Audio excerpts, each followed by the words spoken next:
Very much. So we're going to talk about reaching out across generations. So the first thing I want to ask is, where are my Gen X peeps at? Come on, everybody, where are you? The forgotten generation. That's not very many.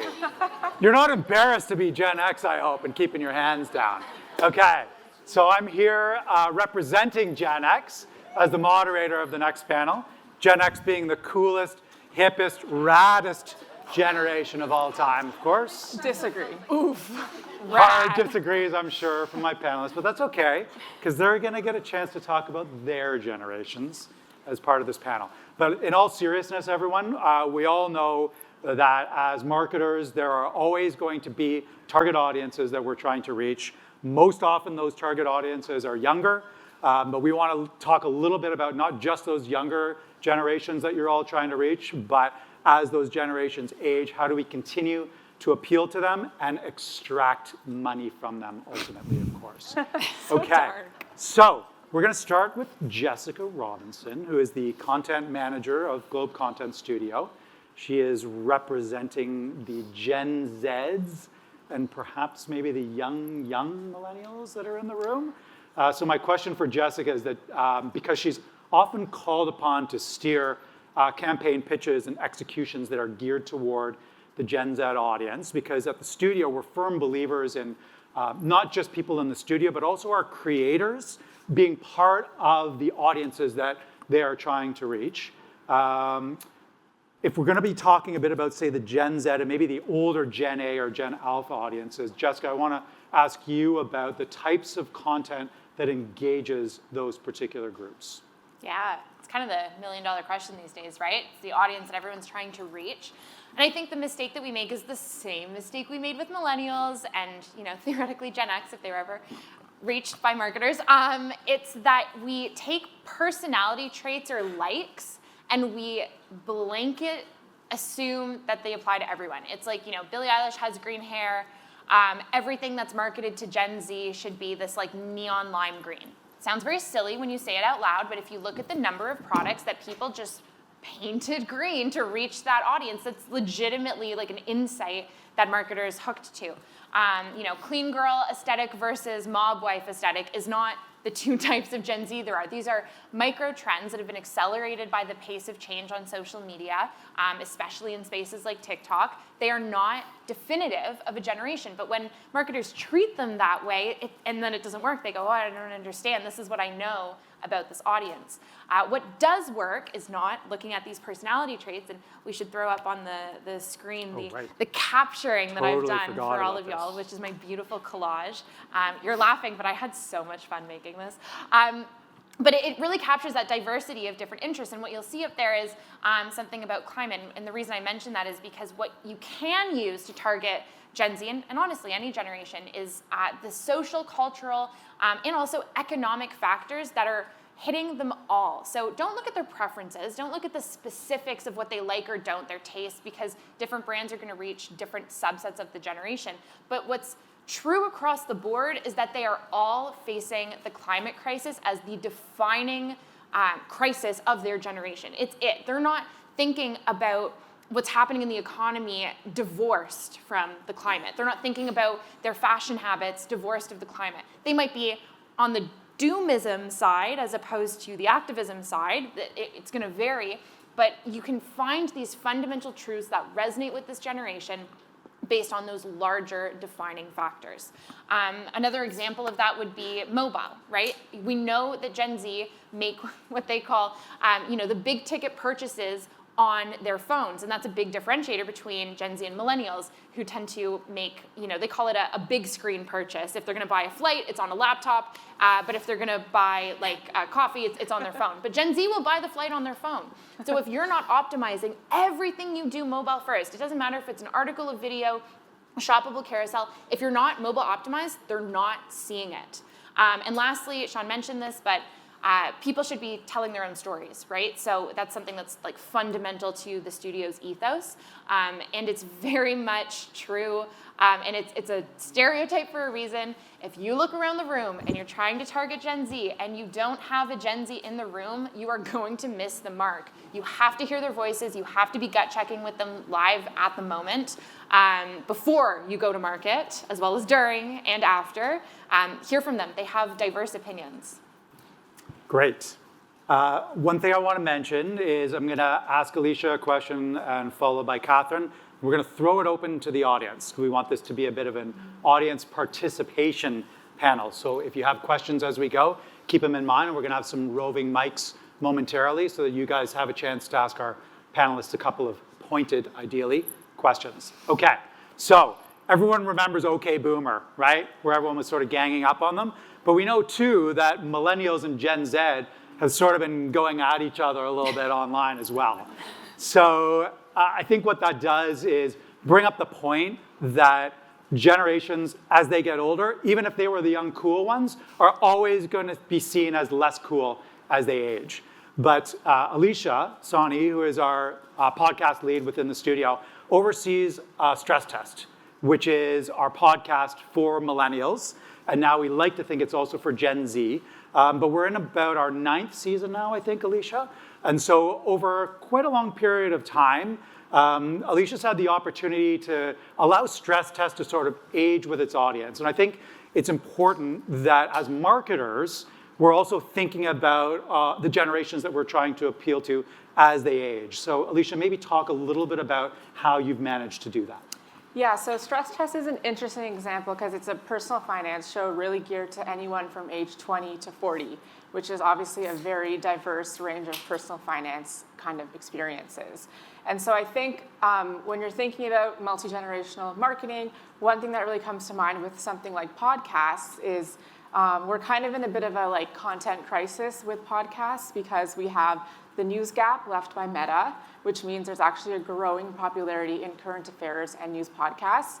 And what makes it challenging when you work in legacy media is that lots of people are turning to news podcasts actually outside of legacy media because there are lots of content creators, influencers, and people with a lot of expertise that are not associated with a Globe and Mail or a CBC or a Toronto Star. And so people look to them on TikTok, on whatever feed they prefer in that digital milieu that they exist in, and they look to them as sort of authoritative in the news and current affairs space. So that creates more of a challenge for people who work in podcasts in legacy media. So because of that, we have to work extra hard to make sure that some of the content that we're creating adjacent to podcasts is serialized and extends not just from like an audio perspective, but more on other platforms. So this is just a screen grab of the Content Studio's TikTok channel.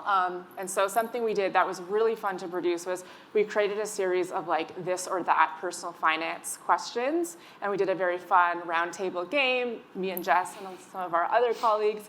And it turned into this really great serialized video series that was really kind of enhanced the content of Stress Test. And so increasingly we're seeing that, especially Gen Z, they're finding and discovering podcasts more on social. It's not the number one driver in podcast discoverability, but it's becoming more and more popular. So chances are, if someone were to, see these videos, they'll at least be more aware that the podcast exists. And so that intersection is really important to make sure it's like always on and always continuing, because you just don't know when someone's going to find it. The Gen Xer was not asked to participate in these videos, for the record. It's okay now. Gen Xer wasn't offended. Okay, Katherine, you sort of recognize the value to marketing to older audiences. So I'm talking maybe older millennials, Gen Xers, maybe even the dreaded baby boomers as well. Because the thing about them is they're typically, very established, right? Financially stable, and I'm always surprised when I see like who's active on social channels, even TikTok. It's generally going to skew older than you expect it to, because older generations are on there oftentimes just as much as some of the younger generations. It's not just Facebook for those older generations. So, Katherine, what would be your advice for brands that should be chasing these audiences, but are primarily focused on chasing younger ones. Okay, thanks, Sean. Yes, hello, everyone. I'm the elder millennial here to defend the honor of the boomers. An interesting example, we sold a large campaign with a company called Purpose Investments a couple years ago, and I was the editor of this section, and it was called 65 Retirement.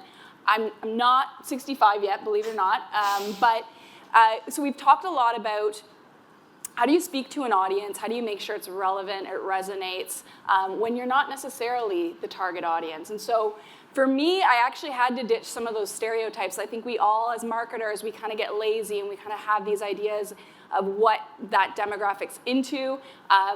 It was a good lesson not always showing the couples running on the beach in retirement. I had to really step out and open up my introspective lens and realize I don't know a lot about this demographic, and I'm going to do some myth busting, and I'm going to pull some data. I want to know what they are reading, what they like.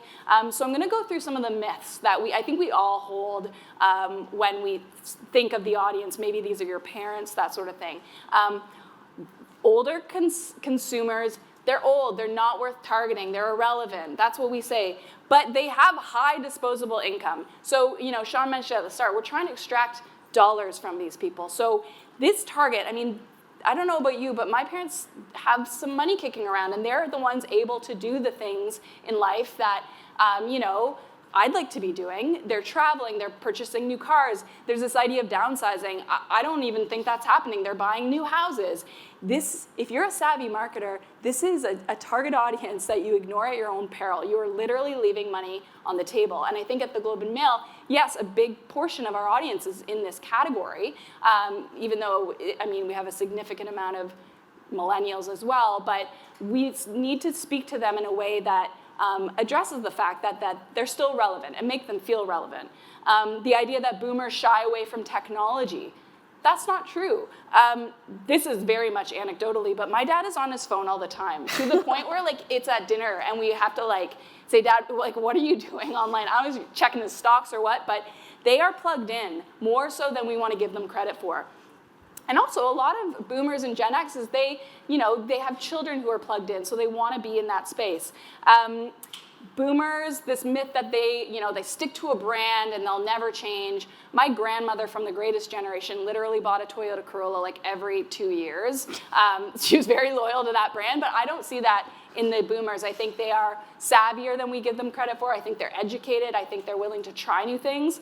And people are living longer. I think to think that they're set in their ways, that's such a myth. So I learned a lot, and my advice is just be open-minded and don't go in with those preset assumptions. Do your research, and honestly, this is still a very, very valuable demographic to target. Okay, we're throwing it open to the floor. Who has a question? Ooh. Right here in the front. Denise. Throw it, Denise. Designed for throwing, but that's okay. We don't want to knock any coffees over. Tell us who you are and who you would like to direct your question to. Okay, I'm Caitlin. I'm a researcher and content marketer. Cool. And my question, I guess, is a little bit for all of you. I'm a bit of a generation skeptic. I think these supposedly conservative boomers were once the 60s flower children. To what degree is this generation thing age, life stage, not a cohort? I have thoughts. Okay, we're gonna have Jessica answer just because we want to make sure everyone gets a chance, but Jessica, over to you. Yeah, I think that's completely valid. I think for sure life stage, and that's a lot of what Alisha does at Stress Test, right? When we started the podcast and it was, 4 or 5 years ago, and we're in season 1, and we're talking to millennials, they were very much at the phase where they were figuring out if they were ever gonna be able to buy a home. Now we do a lot of episodes about having kids because they've moved through those stages. At the same time, I do believe, and it goes back to what I said about Gen Z, that there are defining events that shape generations or shape groups, and whether you hold really tight to the fact that I'm born in '89 and that makes me X, whatever it might be, a little bit less so. But I think the millennial existence, their anxiety around finances, they're feeling as though that they are stuck because they graduated largely during the recession of 2008. That's a truth, right? That affects that group. And whether, you call them millennials or by something else, acknowledging that anxiety is reflected differently in Gen Z graduating in the pandemic era because it did something different to them. I think those are nuances that we have to address and engage with. And that's where I think as much as millennials care about climate, it's not in the same ways that Gen Z do.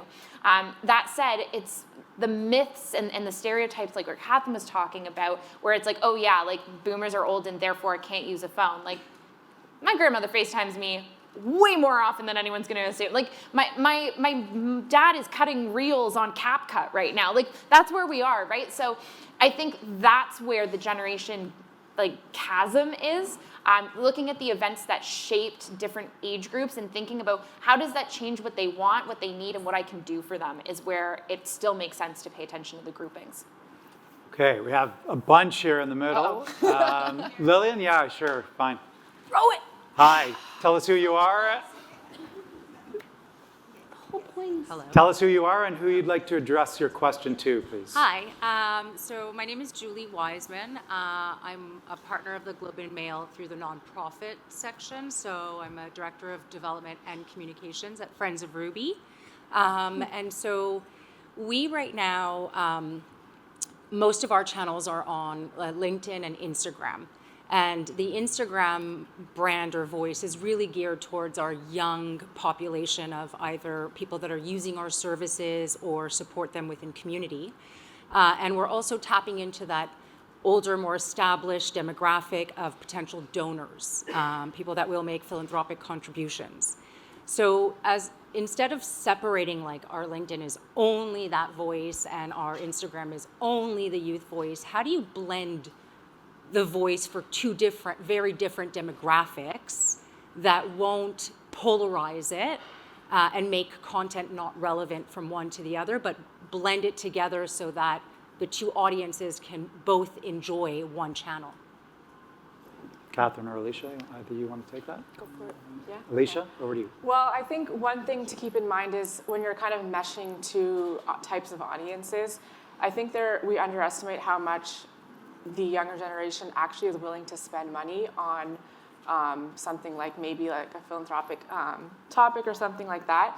We might not have the same amount of disposable income as someone like a boomer, but we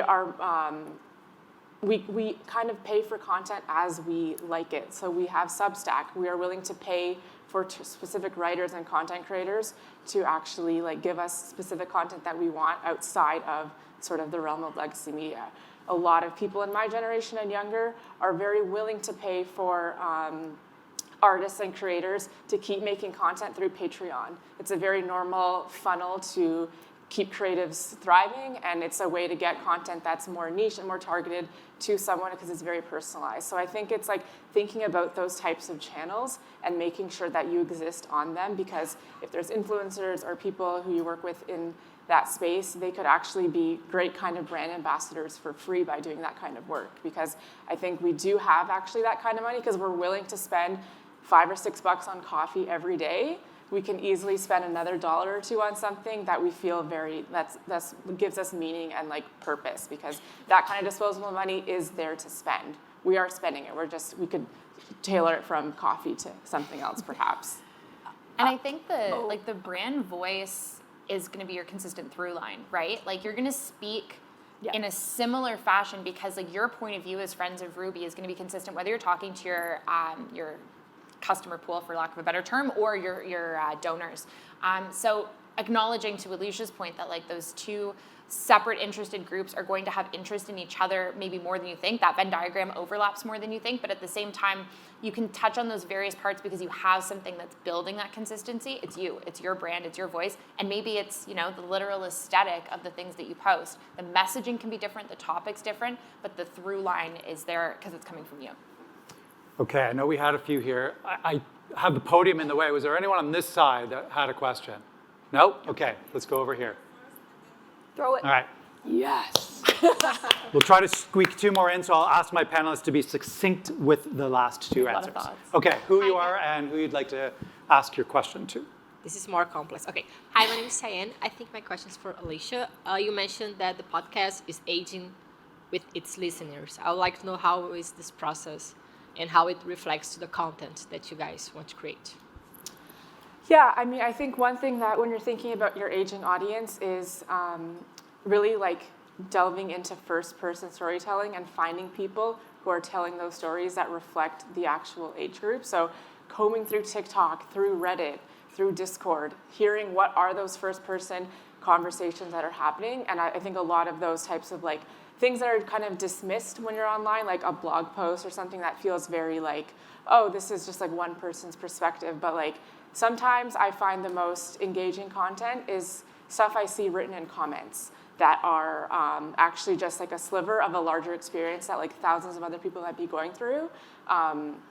But you're just not aware. Like I once made a podcast episode many years ago about why dishwashers are actually an extremely like people don't actually use them to wash dishes in many immigrant homes. And this became a phenomenon that people didn't realize, but one person wrote it in a Facebook comment because someone wrote a blog post basically saying, has anyone else experienced this? And like hundreds of people commented on it, and then it blew up. It became the most read personal blog post on the site at the time for like 2 weeks. And then it turned into an entire podcast episode about how many people don't actually use dishwashers to wash dishes, but they use it as a glorified dish rack. And like, that was just something like that we just discovered through combing through comments and like where people are existing and already talking. So it's a lot of kind of a labor to do that, but that's how you get really great stories and, you know, pitches and concepts for podcasts, which you kind of hope have like more of a long tail and evergreen, you know, so when someone discovers it, like that kind of a topic, someone might discover it tomorrow and it still might hit home for someone. All right, we got to wrap it up because I want to leave some time for the poll. Here are the takeaways. I won't read them out, but I left them up there for a little while so you guys can take a photo of it. So that wraps this session, and we're going to call up our pal Marcin and his friends from MLSE next. Thank you all very much, and come and chat with us afterward if you'd like.